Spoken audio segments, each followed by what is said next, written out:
હાય, હું ધર્મેશ વાજા. ઘણા બધા વિદ્યાર્થીઓને એક પ્રશ્ન હોય છે કે મારે કઈ એકેડમી જોઈન કરવી, અને બીજો એ પ્રશ્ન હોય છે કે જે એકેડમી તમે જોઈન કરી છે એ એકેડમી હું જોઈન કરું તો હું પાસ થઈ જાઉં. તો આજે આપણે આ જ પ્રશ્નોની ચર્ચા કરવાની છે. તો સૌથી પહેલાં તો આપણે એ ચર્ચા કરીશું કે એકેડમી જોઈન જ કેમ કરવી જોઈએ. તો હું પર્સનલી એવું માનું છું કે જો તમે તૈયારીના શરૂઆતના સ્ટેજમાં હોવ, કાં તો તમે પૂરતી તૈયારી જાતે નથી કરી શકતા, તો તમારે એકેડમી જોઈન કરવી જોઈએ. એકેડમીમાં આપણને શું ફાયદો થાય કે આપણે રોજ સવારે ઉઠીને વિચારવું પડે કે આજે શું વાંચવું, ક્યાંથી વાંચવું, કઈ રીતે વાંચવું, કઈ બુક લઉં. આ બધા પ્રશ્નો તમને રોજ થતા રહેતા હોય. પણ એકેડમીમાં એક વસ્તુ સિમ્પલ છે કે તમને ડેલીનું શેડ્યુલ મળી જાય, અને એકેડમીમાં જ્યારે પણ બેચ ચાલુ થાય ને ત્યારે એ લોકોનો આખો બેચ કમ્પ્લીટ કરવાનો પ્લાનિંગ હોય. એટલે ક્યારે કયો લેક્ચર આવશે, પછી ટેસ્ટ કઈ રહેશે, આ રીતના બધા એમના આયોજન કમ્પ્લીટ ચાલતા રહેતા હોય છે. તો આ આયોજનનો તમે લાભ લઈ શકો અને ટાઈમ મેનેજમેન્ટ પ્રોપર રહે એના માટે આપણે એકેડમી જોઈન કરવી જોઈએ. હવે એ વસ્તુ બી આપણે જાણવી જરૂરી છે કે એકેડમી જોઈન કરીએ તો કઈ વસ્તુનું ધ્યાન રાખવું જોઈએ. આપણે કોઈ જગ્યાએ ક્લાસ કરવા ગયા કે ભાઈ આ એકેડમી છે ABCD, એમાં ચારમાંથી કઈ એકેડમી ચૂઝ કરવી એના ઉપર આપણે અત્યારે બી ચર્ચા કરીશું આગળ. તો સૌથી પહેલું આપણે ધ્યાન રાખવું જરૂરી છે કે એકેડમીમાં જે ફેકલ્ટી ભણાવે છે એ ફેકલ્ટીનો અનુભવ કેટલો છે. કારણ કે ઘણી બધી અત્યારે નવી એકેડમી બનતી હોય છે, ત્યાં ફેકલ્ટી એવી પણ હોતી હોય છે જેમની જોડે પૂરતો અનુભવ નથી હોતો. જેમ કે હું મારી જ વાત કરું, હું કોઈ જગ્યાએ અત્યારે એઝ અ ફેકલ્ટી ભણાવવા લાગી જાઉં તો એ વસ્તુ બરોબર ના કહેવાય, કારણ કે મને એટલું બધું પૂરતું જ્ઞાન નથી અને મારો એક્સપિરિયન્સ બી બહુ ઓછો છે. તો આવા જે નવા લોકો, જે સ્ટુડન્ટ છે એ જ ભણાવવાનું ચાલુ કરી દે એવી જગ્યાએ તમારે ના જવું જોઈએ. જેમનો સારો અનુભવ હોય, ઓછામાં ઓછો 7-8 વર્ષનો અનુભવ હોય, એમનું નોલેજ પૂરું હોય, ત્યાં આપણે ક્લાસ કરવા જોઈએ. એવી ફેકલ્ટી જોડે આપણે ભણવું જોઈએ.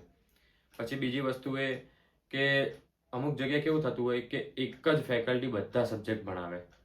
જેમ કે એક જ સાહેબ છે, તમને મેથ્સમાં એ દેખાય, રિઝનિંગમાં એ દેખાય, હિસ્ટ્રીમાં એ દેખાય, જીઓગ્રાફીમાં દેખાય, પોલિટીમાં દેખાય. તો ત્યાં બી તમારે થોડું અવોઇડ કરવું જોઈએ, કારણ કે એક જ ફેકલ્ટીની, એક જ શિક્ષકની દરેક સબ્જેક્ટ ઉપર એટલી બધી પકડ હોય એવું જરૂરી નથી. અને કદાચ માની લો કે એમની પકડ પણ સારી છે તો તમે એકના એક સાહેબને જોઈને કંટાળી જ જશો. આ એકદમ સીધી વસ્તુ છે. તમને થોડું અલગ અલગ ફેકલ્ટી આવતી રહે ને તો તમારો ઇન્ટરેસ્ટ બન્યો રહે. એટલે આ વસ્તુ જરૂરી છે. પછી બીજી વસ્તુ એ ધ્યાનમાં રાખવી જોઈએ કે જે આપણે ક્લાસ કરીએ છીએ ત્યાં ડેલી ટેસ્ટનું આયોજન થતું રહેવું જોઈએ. ડેલી જેમ કે કોઈ બી ટોપિક ટેસ્ટ ચાલતી રહેતી હોવી જોઈએ. જે ભણાવ્યું છે એના ક્વેશ્ચન પૂછી લે.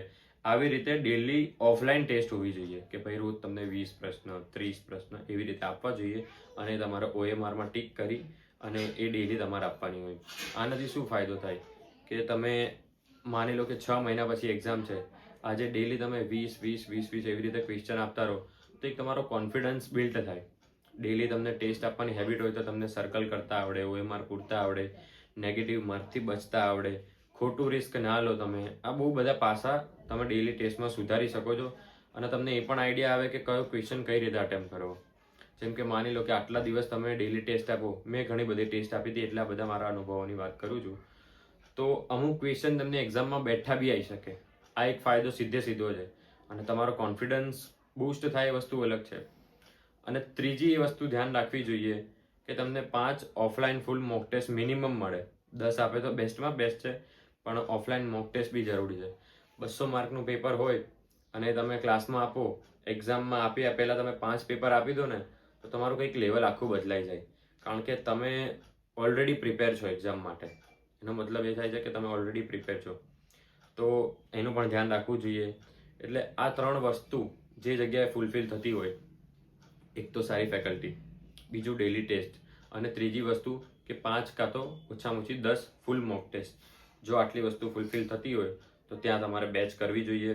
બેચ કરવાથી ઘણા બધા ફાયદા થશે. બની શકે કે તમારે થોડું ફાઇનાન્શિયલ પ્રોબ્લેમ હોય, પણ એક બેચ કરવાથી તમારી આખી તૈયારીમાં ઘણો બધો ઇમ્પ્રુવમેન્ટ આવી જશે.